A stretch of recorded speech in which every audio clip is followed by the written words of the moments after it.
Hi everyone, welcome to the Whiteleyverse with me, Connor Whiteley, for another daily short story.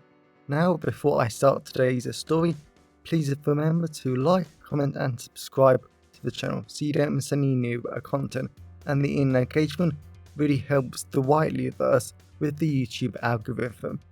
Also, if you want to buy this short story and any of my other fiction, then they're available from all major ebook retailers and at your local bookstore and local library if you requested, and you can order paperback copies from Amazon.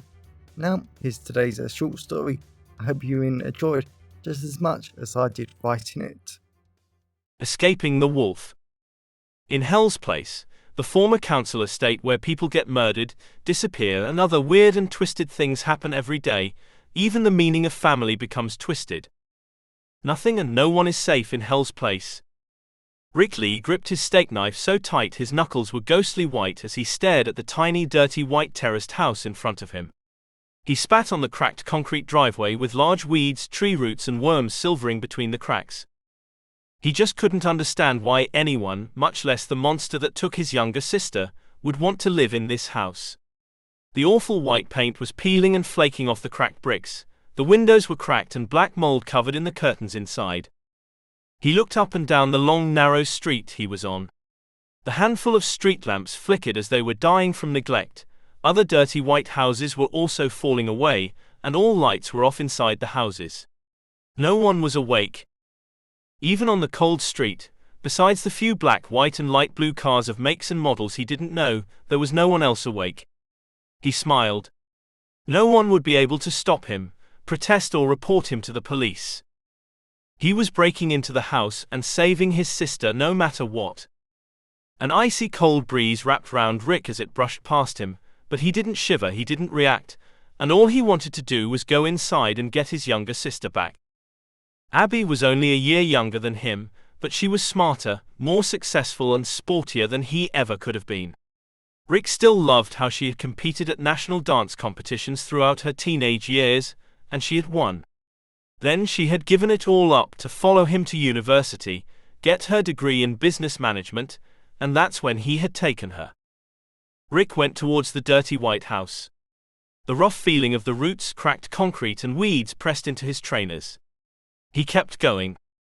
Jake Paulson was a monstrous young man, stalker and abuser. Rick had hated him ever since he first laid eyes on the monster. Jake tried to be cute and perfect with his short blonde hair, sapphire blue eyes and fit, seductive body. Everyone knew the truth though. He was abandoned, unloved and an orphan that was so obsessed with finding a family that he kidnapped young women, and sometimes men, to become part of his messed up family. Rick shook his head at the idea. Jake might have controlled his family through fear, beatings and emotional manipulation, but that wasn't what family truly was. Family was about love, respect, and protecting each other. Rick gripped the steak knife even tighter. He had always loved how his parents had protected him and his sister from their abusive grandparents. They had given them everything in life, and how they moved heaven and earth to provide for them. Even if it killed them in the end. That was love, that was family, and that was why he was going to get Abby back. Some even said Jake had evil powers that allowed him to make others fall asleep, become bewitched by him and other abusive spells, but Rick didn't really believe that. Not for a moment. Rick pressed on the dirty black wooden door, it fell open and Rick slipped inside. He raised the knife a little higher. The overwhelming hints of black mold, death and damp punched him in the face as soon as he went inside. He went down a long narrow corridor. The cream-colored walls made him want to vomit. The walls were covered in strange pictures of Jake, Abby and other so-called siblings in weird positions. Rick pulled the pictures of Abby off the walls. It was clear as day most of the pictures were cut out, Photoshop or just not real. Abby had never been to the mountains with Jake, yet there was a bad photo of them abseiling down a mountain together. Rick's stomach twisted into a painful knot. He hated Jake, his twisted mind, and Rick had no idea how many people Jake had kidnapped over the years. He kept going deeper into the house. He went through a small storage room with a table and coats and into a kitchen. The comforting aroma of freshly baked chicken pot pies with buttery flaky pastry, rich creamy sauce and sweet corn lingered in the air. Rick licked his lips. Abby was definitely here. She always cooked chicken pot pies when she was scared. He had to get her back. Rick raised the knife a little higher so he could strike whoever came to stop him. The kitchen was completely empty. Black mold covered the cheap chipboard countertops, the oven was covered in damp fat, and something sticky made his trainers stick to the floor briefly. Someone moved upstairs. Rick grinned. Hopefully Jake was aware that he was here, hopefully he was coming down, and hopefully he could kill Jake and save Abby. Abby was the prize. If he couldn't have her, then no one could. Rick went to the floor-to-ceiling window at the end of the kitchen. There was no escape that way. The long grass flapped in the gentle wind outside, the old fence shook and a train flashed past. No one was going to jump over that old fence. Otherwise they would simply be killed by the train. His victims were trapped. University student Marcus Jenkins didn't care that his legs burned like a raging fire. Everything in his entire body was yelling at him to stop, and he didn't care. His heart felt like it was about to explode. He just kept going. Razor-sharp branches slashed at his arms as he ran past. Large leaves were whipped off their branches. He knocked vines out of his way. A deafening howl ripped through the forest. Marcus jumped over a fallen log. The log moved and Marcus tripped. He landed face first into the rock-hard ground, and the small piles of blood-red brown and yellow leaves did nothing to lighten the impact. His wrist ached and a dull pain radiated from his grazed knees. The entire forest smelt heavy of damp, death and rot. He tried to cover his nose, but he couldn't. The air was so heavy that every breath felt like it was draining his energy and sucking the will out of him. He still had to escape. Marcus forced himself up, and he looked round at all the immensely tall oak, pine and silver birch trees that loomed over him like twisted guardians. He hated the trees. He could see their branches trying to hide their movements, but he could see them. The branches, vines and bushes were all slithering towards him. He just hoped beyond hope that Anna was okay. His stomach tightened at the thought. Anna was so beautiful with her long brown hair, fit, sexy body, and her massive ass that he had loved to cup as they made love most nights. A small part of him hated himself for leaving her, or splitting up. Anna was a self-proclaimed expert in Hell's Place. The strange former council estate where people died, disappeared, and other weird and twisted things happened every day without a second thought. Anna had said splitting up was the only choice, because there was only one wolf that lurked in the forest to stop people from escaping. If they split up, then one of them was bound to escape. Marcus hated the idea. His life was worthless without beautiful Anna by his side. He loved her so much. Marcus took a few steps forward. He climbed over the massive fallen log that crumbled at his light touch, and he went forward. A massive howl ripped through the forest. Marcus heard footsteps behind him. He spun round. Anna was running towards him. Her long brown hair went everywhere, and her radiant smile was stunning as ever. Her long jeans, hoodie and trainers were shredded and caked in mud. She was running as fast as she could. Marcus saw the wolf behind her. Marcus's entire body tensed. Sweat rolled down his back. His knees shook.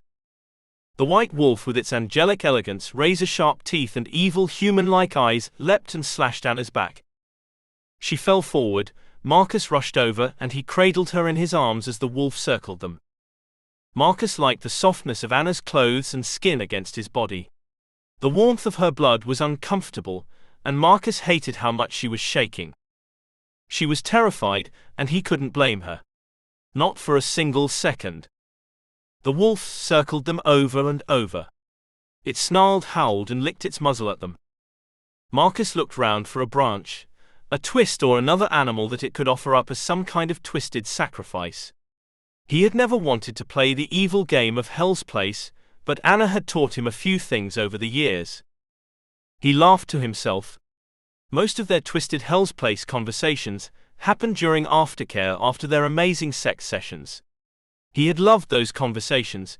He loved spending time with her, and she really was his entire life. He really, really loved her. Hell's Place ran off betrayal, murder and sacrifice. He had no intention of sacrificing Anna, so he had to find something else. The wolf stopped, bowed its head at him, and Marcus couldn't help feeling like the wolf was reading his mind.